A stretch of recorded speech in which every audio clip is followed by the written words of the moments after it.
सत्यनारायण भगवान की जय। आज के दिन श्री सत्यनारायण भगवान की कथा पढ़ी अथवा सुनी जाती है। तो आइए आज आपको सुनाते हैं श्री सत्यनारायण भगवान की संपूर्ण व्रत कथा और आरती। एक समय नवमी मारण्य तीर्थ में शौनक आदि 88,000 ऋषियों ने श्री सूत जी से पूछा, हे प्रभु, इस कलयुग में वेद विद्या रहित मनुष्य को प्रभु भक्ति किस प्रकार मिलेगी और उनका उद्धार कैसे होगा। इसलिए हे मुनि श्रेष्ठ, कोई ऐसा तप कहिए जिससे थोड़े समय में पुण्य प्राप्त हो जाए तथा मनोवांछित फल मिले। वह कथा सुनने की हमारी बहुत इच्छा है।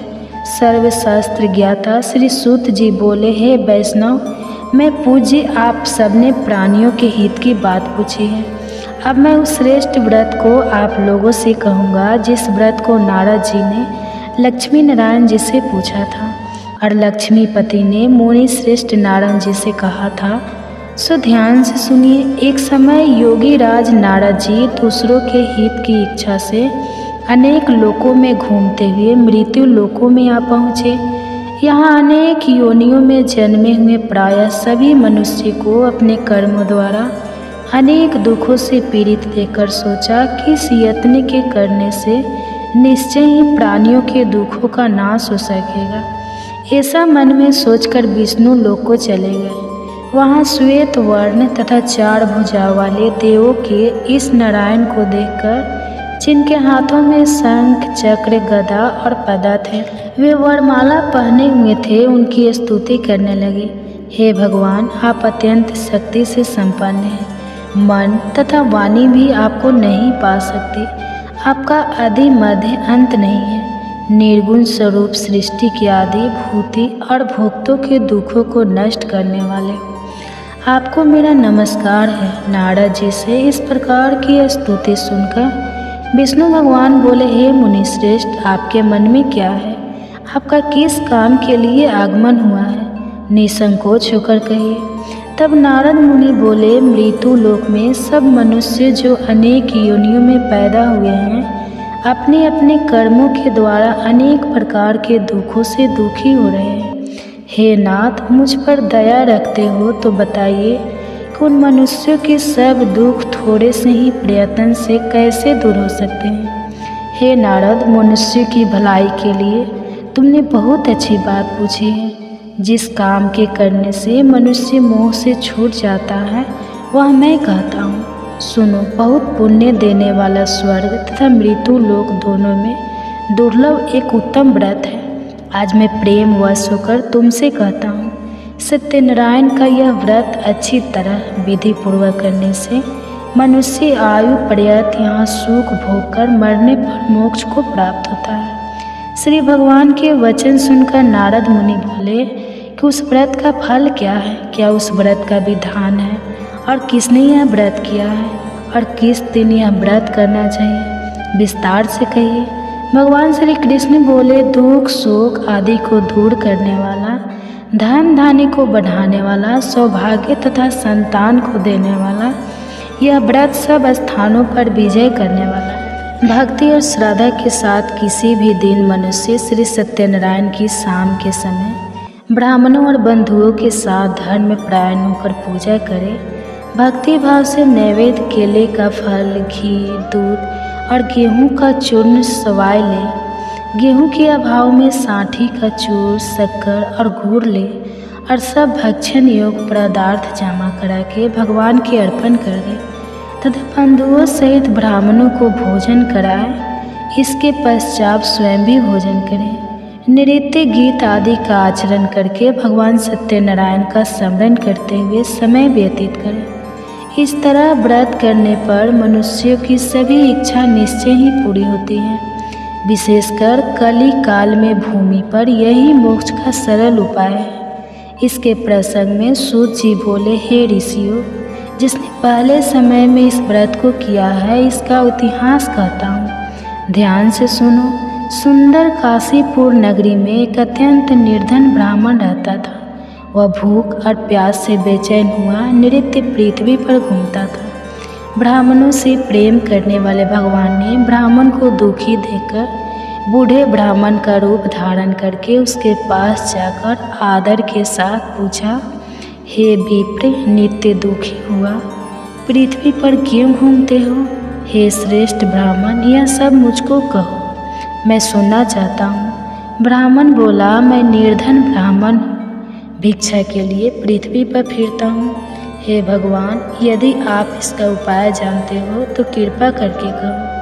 वृद्ध ब्राह्मण बोला कि सत्यनारायण भगवान मनवांछित फल देने वाले हैं, इसलिए हे ब्राह्मण, तू उनका पूजन कर, जिसके करने से मनुष्य सब दुखों से मुक्त होता है। ब्राह्मण को व्रत का सारा विधान बताकर बूढ़े ब्राह्मण का रूप धारण करने वाले सत्यनारायण भगवान अंतर्ध्यान हो गए। जिस व्रत को वृद्ध ब्राह्मण ने बताया है, मैं उसको करूँगा। यह निश्चय करने पर उसे रात में नींद भी नहीं आई। वह सवेरे उठकर सत्यनारायण के व्रत का निश्चय करके भिक्षा के लिए चला गया। उस दिन उसको भिक्षा में बहुत धन मिला, जिससे बंधु बांधव के साथ उसने सत्यनारायण जी का व्रत किया। इसके करने से वह ब्राह्मण सब दुखों से छूटकर अनेक प्रकार की संपत्तियों से युक्त हो गया। उस समय से वह ब्राह्मण हर मास व्रत करने लगा। इस तरह सत्यनारायण भगवान के व्रत को जो करेगा वह सब पापों से छूटकर मोक्ष को प्राप्त होगा। आगे जो पृथ्वी पर सत्यनारायण का व्रत करेगा वो मनुष्य सब दुखों से छूट जाएगा। सूत जी ऋषियों से बोले कि इस तरह नारद जी ने नारायण का कहा हुआ यह व्रत मैंने तुमसे कहा। हे विप्रो, मैं अब और क्या कहूँ? तब ऋषि बोले, हे मुनीश्वर, संसार में इस ब्राह्मण से सुनकर किस किसने इस व्रत को किया, हम वह सभी सुनना चाहते हैं। इसके लिए हमारे मन में बहुत श्रद्धा है। सूत जी बोले, हे मुनियों, जिसने इस व्रत को किया है वह सब सुनो। एक समय एक ब्राह्मण धन और ऐश्वर्य के अनुसार बंधु बांधव के साथ व्रत करने को तैयार हुआ। उसी समय एक लड़की बेचने वाला बूढ़ा आदमी और बाहर लकड़ियों को रखकर ब्राह्मण के मकान में गया। प्यास से दुखी लकड़हारा उनको व्रत करते देखकर ब्राह्मण को नमस्कार करके कहने लगा कि आप यह क्या कर रहे हैं और इसके करने से क्या फल मिलता है, कृपा करके मुझसे कहिए। ब्राह्मण ने कहा, सब मनोकामनाओं को पूरा करने वाला वह सत्यनारायण भगवान का व्रत है। इसकी ही कृपा से मेरे यहाँ धन धान आदि की वृद्धि हुई है। ब्राह्मण के इस व्रत के बारे में जानकर लकड़हारा बहुत प्रसन्न हुआ। चरण अमृत लेकर और प्रसाद खाने के बाद अपने घर को गया। लकड़हारे ने अपने मन में इस प्रकार का संकल्प किया कि आज गांव में लकड़ी बेचने से जो धन मिलेगा उसी से सत्यनारायण देव का उत्तम व्रत करूंगा। यह मन में विचार करके वह बूढ़ा आदमी लकड़ियों अपने सिर पर रखकर जिस नगर में धनवान लोग रहते थे वह ऐसे सुंदर नगर में गया। उस दिन वहाँ पर उसे उन लकड़ियों का दाम पहले दिनों से चौगुना मिला। तब वह बूढ़ा लकड़हारा दाम लेकर और अति प्रसन्न होकर पक्के केले की फली, शक्कर, घी, दूध, दही और गेहूं का चूर्ण इत्यादि सत्यनारायण भगवान के व्रत की कुल सामग्रियों को लेकर अपने घर गया। फिर उसने अपने भाइयों को बुलाकर विधि के साथ भगवान जी का पूजन और व्रत किया। उस व्रत के प्रभाव से वह बूढ़ा लकड़हारा धन पुत्र आदि से युक्त हुआ और संसार के समस्त सुख भोगकर बैकुंठ को चला गया। श्री सूत जी बोलते हैं कि हे श्रेष्ठ मुनियों, अब आगे की कथा कहता हूँ, सुनो। पहले समय में अलकामुख नाम का एक बुद्धिमान राजा था। वह सत्यवक्ता और जितेंद्रिय था। प्रतिदिन देव स्थानों पर जाता तथा गरीबों को धन देकर उनके कष्ट दूर करता था। उसकी पत्नी कमल के समान मुख वाली और सती साध्वी थी। भद्रशिला नदी के तट पर उन दोनों ने श्री सत्यनारायण भगवान का व्रत किया। उस समय में वहाँ एक साधु वैश्य आया। उसके पास व्यापार के लिए बहुत सा धन था। वह नाव को किनारे पर ठहराकर राजा के पास आ गया और राजा को व्रत करते हुए देखकर विनय के साथ पूछने लगा, हे राजन, भक्ति युक्त चित्त से यह आप क्या कर रहे हैं? मेरी सुनने की इच्छा है, सो आप यह मुझे बतलाइए। राजा बोला, हे साधु, अपने बांधव के साथ पुत्र आदि की प्राप्ति के लिए महाशक्तिमान सत्यनारायण भगवान का व्रत और पूजन किया जा रहा है। राजा के वचन सुनकर साधु आदर से बोले, हे राजन, मुझसे इसका सब विधान कहो, मैं भी आपके कथन अनुसार इस व्रत को करूँगा। मेरे भी कोई संतान नहीं है और इससे निश्चय ही हो जाएगी। राजा के सब विधान सुनकर व्यापार से निर्मित हो वह आनंद के साथ घर गया। साधु ने अपनी स्त्री से संतान देने वाले उस व्रत का समाचार सुनाया और कहा कि जब मेरे संतान होगी तब मैं इस व्रत को करूँगा। साधु ने ऐसे वचन अपनी स्त्री लीलावती से कहे। एक दिन उसकी स्त्री लीलावती पति के साथ आनंदित होकर सांसारिक धर्म में प्रवृत्त होकर सत्यनारायण भगवान की कृपा से गर्भवती हो गई तथा 10वें महीने में उसके एक सुंदर कन्या का जन्म हुआ। दिनों दिन वह इस तरह बढ़ने लगी जैसे शुक्ल पक्ष का चंद्रमा बढ़ता है। कन्या का नाम कलावती रखा गया। तब लीलावती ने मीठे शब्दों में अपने पति से कहा कि जो आपने संकल्प किया था भगवान का व्रत करूँगा, अब आप उसे करिए। साधु बोला, हे प्रिय, इसके विवाह पर करूँगा। इस प्रकार अपनी पत्नी को आश्वासन देकर वह नगर को गया।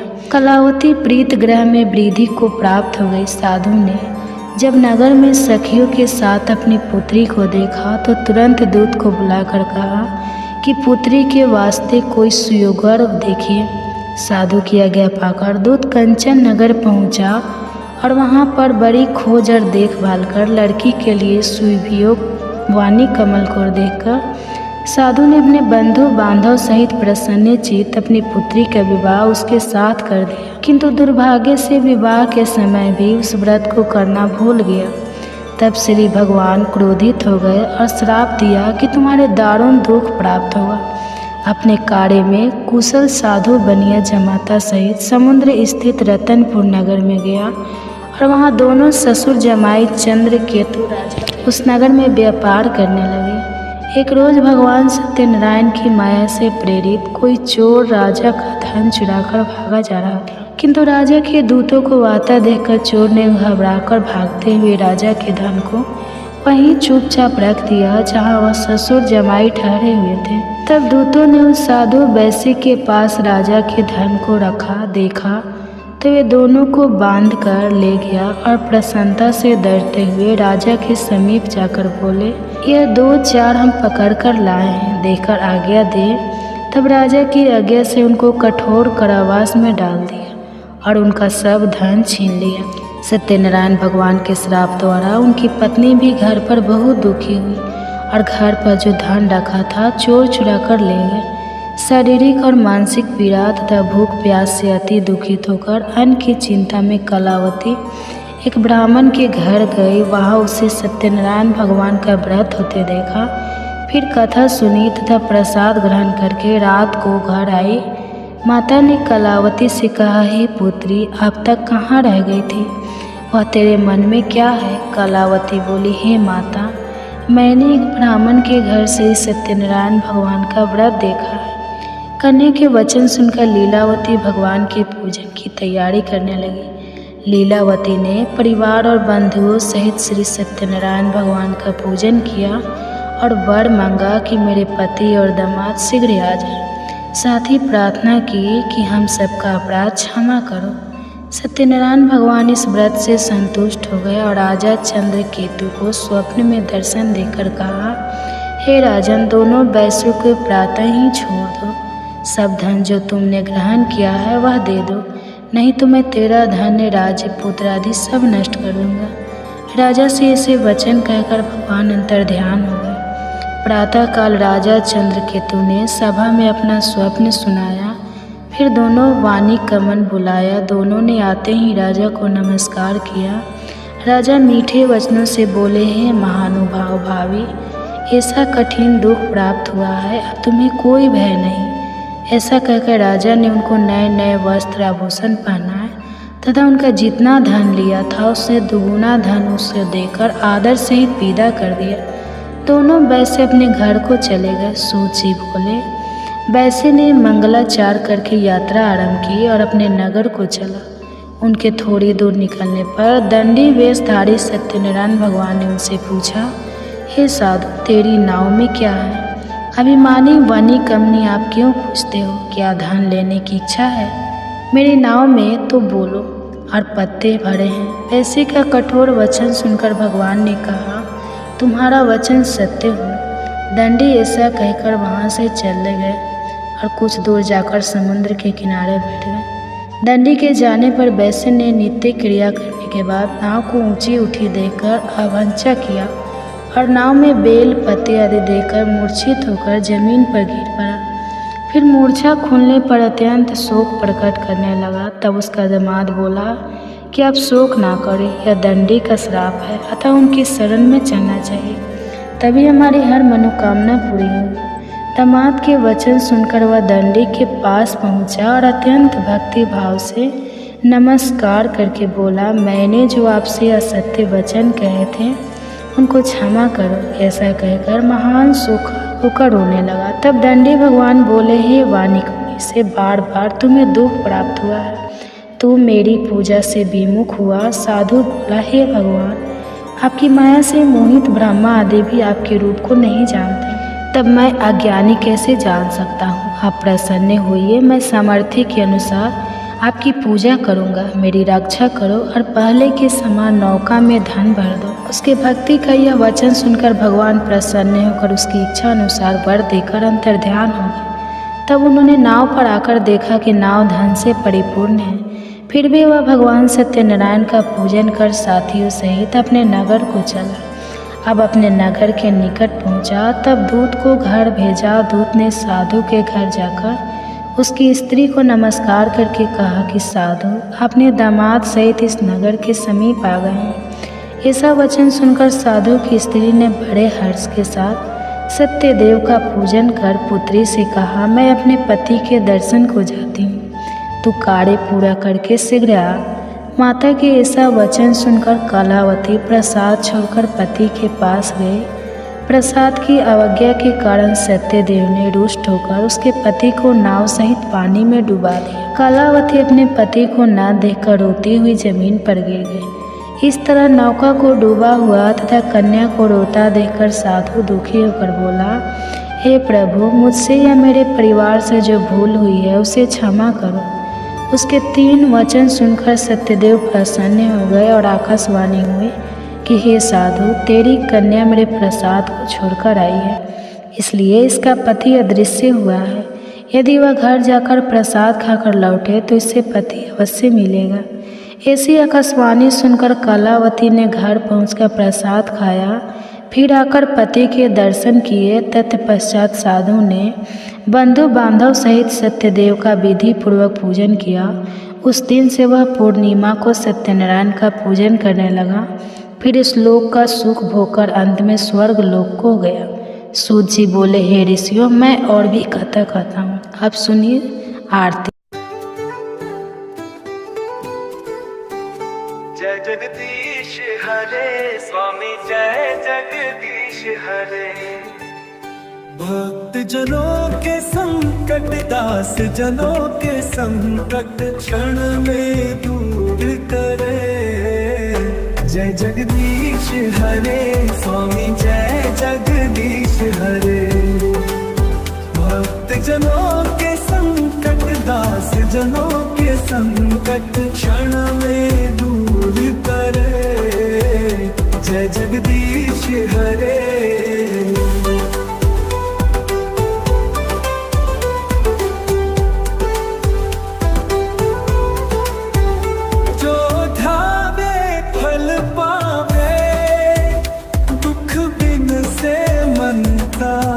स्वामी दुख बिन से मन का सुख संपत्ति घर आवे। कष्ट मिटे तन का। जय जगदीश हरे स्वामी, जय जगदीश हरे। जो ढावे फल पावे, दुख बिन से मन का। स्वामी दुख बिन से मन का सुख संपत्ति घर आवे। कष्ट मिटे तन का।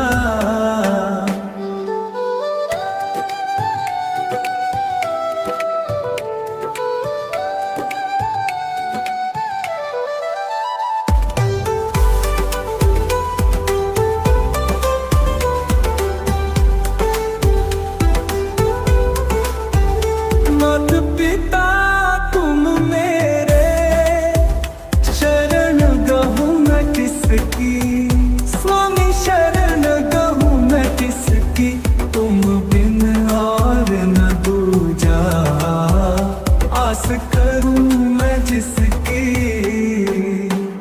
जय जगदीश हरे स्वामी जय जगदीश हरे।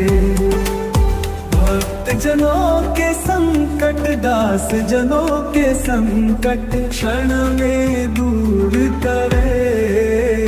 जय जगदीश हरे स्वामी जय जगदीश हरे। स्वामी जय जगदीश हरे। तुम पूर्ण परमात्मा तुम अंतर्यामी।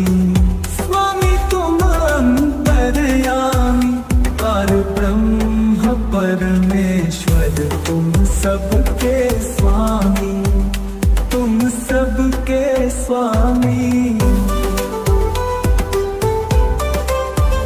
जय जगदीश हरे स्वामी जय जगदीश हरे।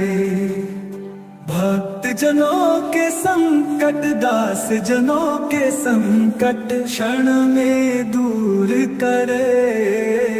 जय जगदीश हरे। जय जय जय जगत के पालन जय जय विष्णु भगवान। सृष्टि के पालन करता सब संकट करे निदान।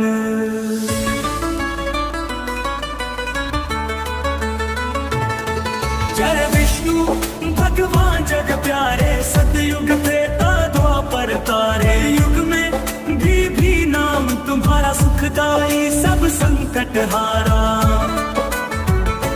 शेष नाग पर शयन बनाए धरती को निज रूप दिखाए। जल के भीतर रूप निराला नारायण अवतार संभाला। जय विष्णु भगवानन जय जय विष्णु भगवान। सृष्टि के पालन करता सब संकट करे निदान।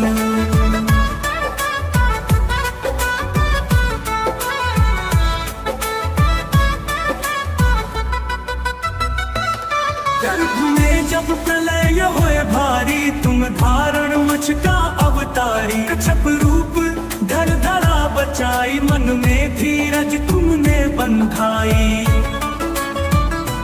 जय विष्णु भगवर बर पारे। सतयुग त्रेता द्वापर तारे। कलयुग में भी नाम तुम्हारा सुखदाई सब संकट हारा। शेष नाग पर शयन बनाए धरती को निज रूप दिखाए। जल के भीतर रूप निराला नारायण अवतार संभाला। शेष नाग पर शयन बनाए धरती को निज रूप दिखाए। जल के भीतर रूप निराला नारायण अवतार संभाला नारायण अवतार संभाला। गर्भ में जब प्रलय होए भारी तुम धारण मच का अवतारी। कच्छप रूप धर धरा बचाई मन में धीरज तुमने बंधाई।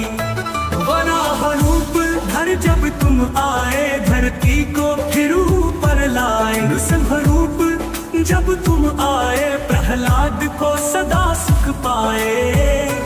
वामन रूप धर बलि संहारे। विक्रम रूप से 3 पद तारे। राम बन कर रावण मारा। लक्ष्मण सम सीता उबारा।